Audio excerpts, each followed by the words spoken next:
Hello, Mark. I'm Jake, and my number is 57. The New York Times, the opinion pages, opt contributor, A Sister's Elegy for Steve Jobs, by Mona Simpson, October 30th, 2011. This story is included with an NTU Opinion subscription. I grew up as an only child with a single mother. Because we were poor and because I knew my father had immigrated from Syria, I imagined he looked like Omar's sheriff. I hoped he would be rich and kind and would come into our lives and our not yet furnished apartment and help us. Later, after I'd met my father, I tried to believe he changed his number and left no forwarding address because he was an idealistic revolutionary plotting a new world for our people. Even as a feminist, my whole life I'd been waiting for a man to love. Who could love me? For decades, I thought that man would be my father. When I was 25, I met the man, and he was my brother. By then, I lived in New York, where I was trying to write my first novel. I had a job at a small magazine in an office the size of a closet with 3 other aspirin writers. When one day, a lawyer called me, the middle-class girl from California, who asked his boss to buy us health insurance, and said his client was rich and famous, and he was my long-lost brother. The young editor went wild. This was 1985, and we worked at a cutting-edge literary magazine, and I'd fallen into a plot of a Dickens novel, and really, we all loved those best. The lawyer refused to tell me my brother's name, and my colleagues started a bidding pool. The leading candidate, John Trevelyan. I secretly hoped for a literary descendant of Henry James, someone more talented than I, someone brilliant without even trying. When I met Steve, he was a guy my age in jeans, Arab or Jewish looking, and handsomer than Omar's sheriff. He took a long walk. It happened that we both liked it to do. I don't remember much of what we said that first day, only that he felt like someone I'd pick to be a friend. He explained that he worked in computers. I didn't know much about computers. I still worked on a manual Olivetti typewriter. I told Steve I'd recently considered my first purchase of a computer, something called the Chromico. Steve told me it was a good thing I'd waited. He said he was making something that was going to be insanely beautiful. I want to tell you a few things I learned from Steve. During 3 distinct periods over 27 years I knew him. They are not periods of years, but of states of being. His full life, his illness, his dying. Steve worked at what he loved. He worked really hard every day. That's incredibly simple, but true. He was the opposite of absent-minded. He was never embarrassed about working hard, even if the result were failure. If someone as smart as Steve wasn't ashamed to admit trying, maybe I didn't have to be. When he got kicked out of Apple, things were painful. He told me about a dinner at which 500 Silicon Valley leaders met the then sitting president. Steve hadn't been invited. He was hurt, but he still went to work at NX every single day.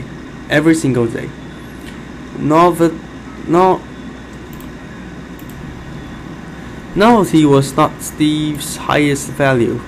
Beauty was. For an innovator, Steve was remarkably loyal. If he loved a shirt, he'd order 10 or 100 of them. In the Palo Alto house, there are probably enough black cotton turtlenecks for everyone in this church. He favored trends of gimmicks. He liked people his own age. His philosophy of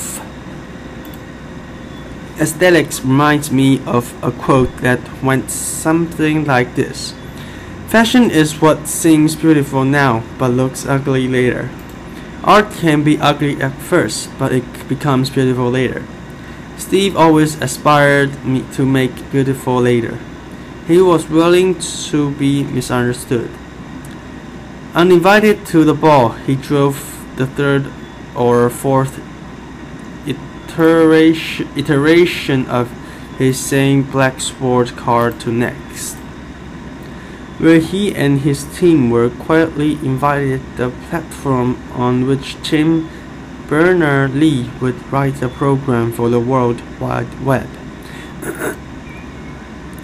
Steve was like a girl in the amount of time he spent talking about love. Love was his supreme virtue, his god of gods. He tracked and worried about the romantic lives of the people working with him. Whenever he saw a man he thought a woman might find dashing, he called out, "Hey, are you single? Do you want to come to dinner with my sister?" I remember when he phoned the day he met Lauren. "There's this beautiful woman and she's really smart and she has this dog and I'm going to marry her." When Reed was born, he began gushing and never stopped. He was a physical dad. With each of his children, he flirted over Lisa's boyfriends and earns travel and skirt lengths and Eve's safety around the horses she adored.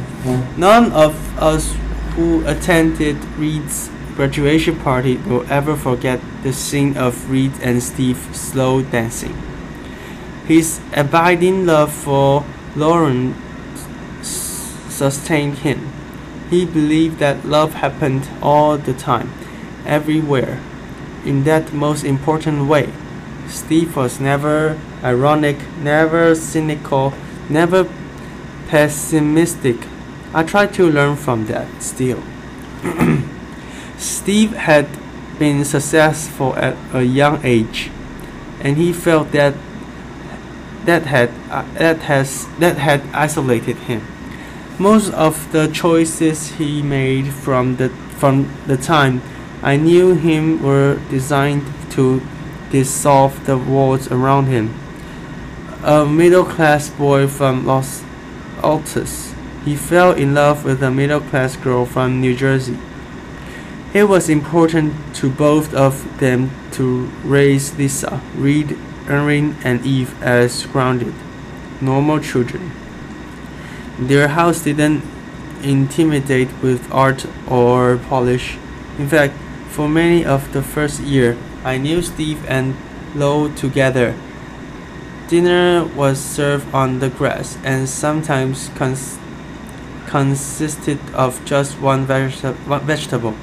Lots of that one vegetable, but one, broccoli, in season, simply prepared, with just the right recently sniped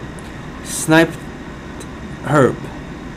Even as a young millionaire, Steve always picked me up at the airport. He'd be standing there in his jeans.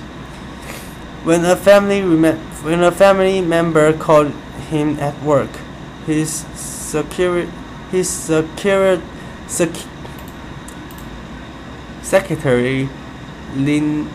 Linta answered, "Your dad's in a meeting. Would you like me to interrupt him?" When Reed insists on dressing up as a witch every Halloween, Steve, Lauren, Erin, and Eve all went Wiccan. They once embarked on a kitchen remodel. It took years. They cooked on a hot plate in the garage. The Pixar building, under construction during the same period, finished in half the time, and that was it for the Palo Alto house.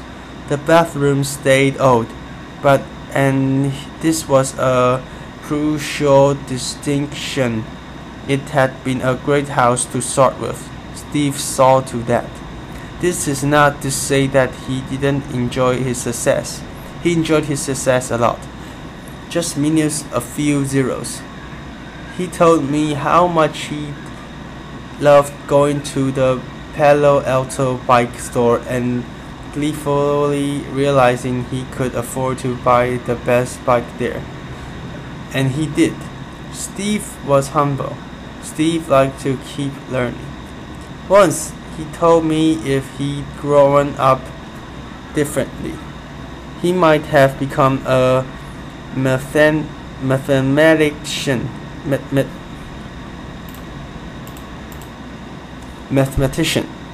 He spoke reverently about colleges and loved walking around the Stanford campus.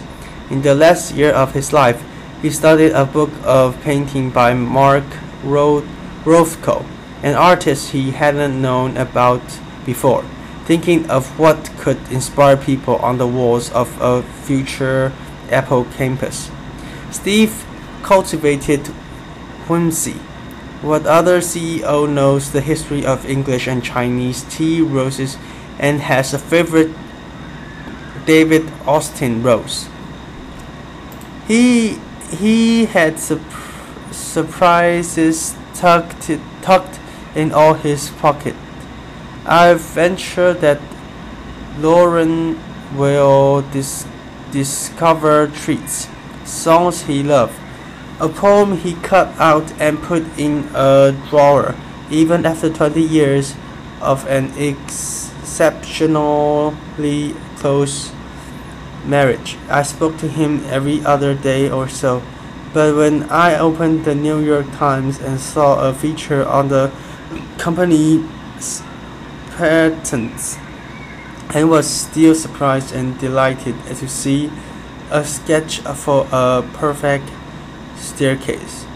With his 4 children, with his wife, with all of us, Steve had a lot of fun. He treasured happiness. When Steve became ill and we watched his life compress into a smaller circle, once he loved walking through Paris. He discovered a small handmade soba shop in Kyoto.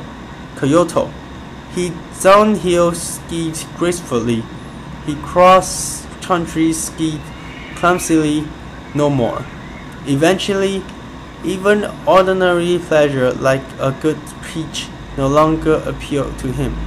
Yet, what amazed me and what I learned from his illness was how much was still left after so much had been taken away. I remember my brother learning to walk again, with a chair. After his liver transplant, once a day he would get up on legs that seemed too thin to bear him. Arm pitched to the chair back. He'd push that chair down the Memphis hospital corridor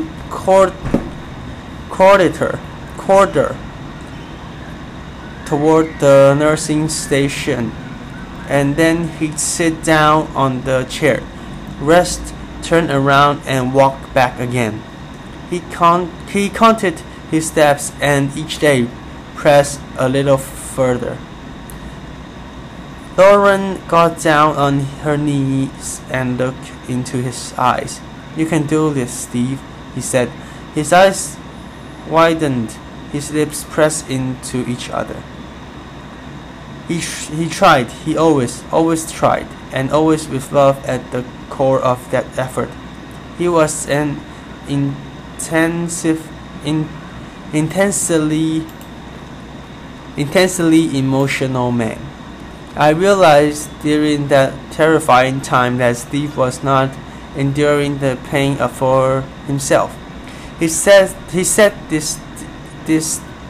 destinations: his son's Reed's graduation from high school, his daughter Erin's trip to Kyoto,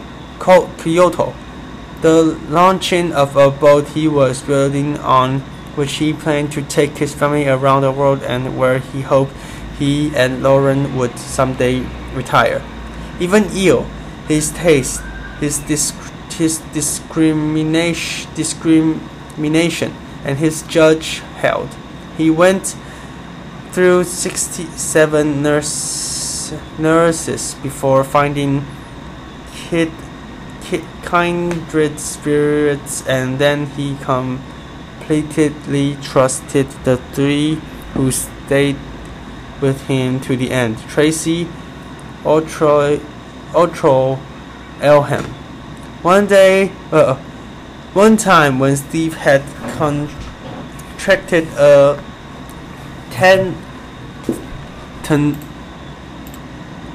tenacious pneumonia, his doctor forbid everything, even ice. We were in a standard ICU unit. Steve, who generally disliked cutting in line or dropping his own name, confessed that this once he'd like to be treated a little specially. I told him, "Steve, this is special treatment." He leaned over to me and said, "I want it to be a little more special." Intubated when he couldn't talk. He asked for a notepad. He sketched device to hold an iPad in a hospital bed. He designed new fluid monitors and X-ray equipment. He redrew that not quite special enough hospital unit. And every time his wife walked into the room, I watched his smile remake itself on his face. "For the really big things, you have to trust me," he wrote on his sketchpad. He looked up. "You have to." By that, he meant that he should disobey the doctors and give him a piece of ice. None of us know for certain how long we'll be here. On Steve's better days, even in the last year, he embarked upon projects and elicited promises from his friends at Apple to finish them. Some boat builders in the Netherlands have a gorgeous stainless hull ready to be covered with the finishing wood. His three daughters remain unmarried. His two young steel girls, and he wanted to walk them down the aisle as he'd walked me the day of my wedding. We all, in the end, died in medias res, in the middle of a story of many stories. I suppose it's not quite accurate to call the death of someone who lived with cancer for years unexpected, but Steve's death was unexpected for us. What I learned from my brother's death was that character is essential. What he was now he died. Tuesday morning, he called me to ask me to hurry up to Palo Alto. His tone was affectionate, dear, loving, but like someone whose luggage was already strapped on to the vehicle, who was already on the beginning of his journey, even as he was sorry, truly deeply sorry to be leaving us. He started his farewell and I stopped him. I said, "Wait, I'm coming. I'm in a taxi to the airport. I'll be there. I'm telling you now because I'm afraid you won't make it on time, honey." When I arrived, he and his Lauren were joking together, like partners who'd live and work together every day of their lives. He looked into his children's eyes as if he couldn't unlock his gaze. Until about 2 in the afternoon, his wife could rouse him to talk to his friends from Apple. Then, after a while, it was clear that he would no longer wake to us. His breathing changed. It became severe. It became severe, deliberate, purposeful. I could feel him counting his steps again, pushing further than before. This is what I learned. He was working at this too. Death didn't happen to Steve. He achieved it. He told me when he was saying goodbye and telling me he was sorry. So sorry he wouldn't be able to be old together as we'd always planned. That he was going to be a better place. Dr. Fisher gave me a 50 out of 50 chance of making it through the night. He made it through the night. Lauren next to him on the bed sometimes jerked up when there was a longer pause between his breath. She and I looked at each other.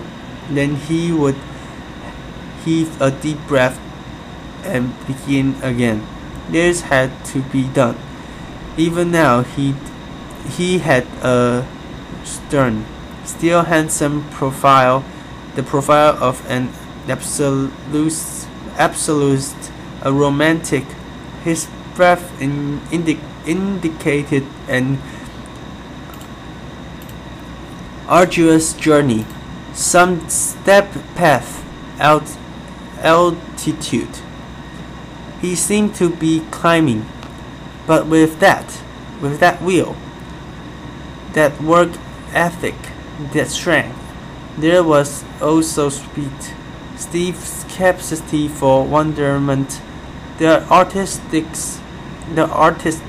belief in the idea, the still more beautiful layer.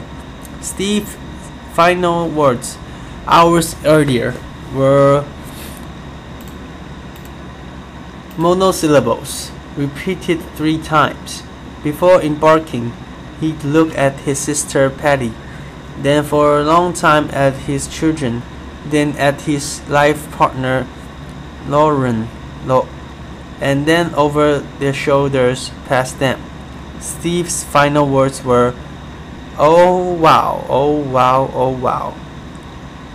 Mona Simpson is a novelist and a professor of English at the University of California, Los Angeles, since 1988.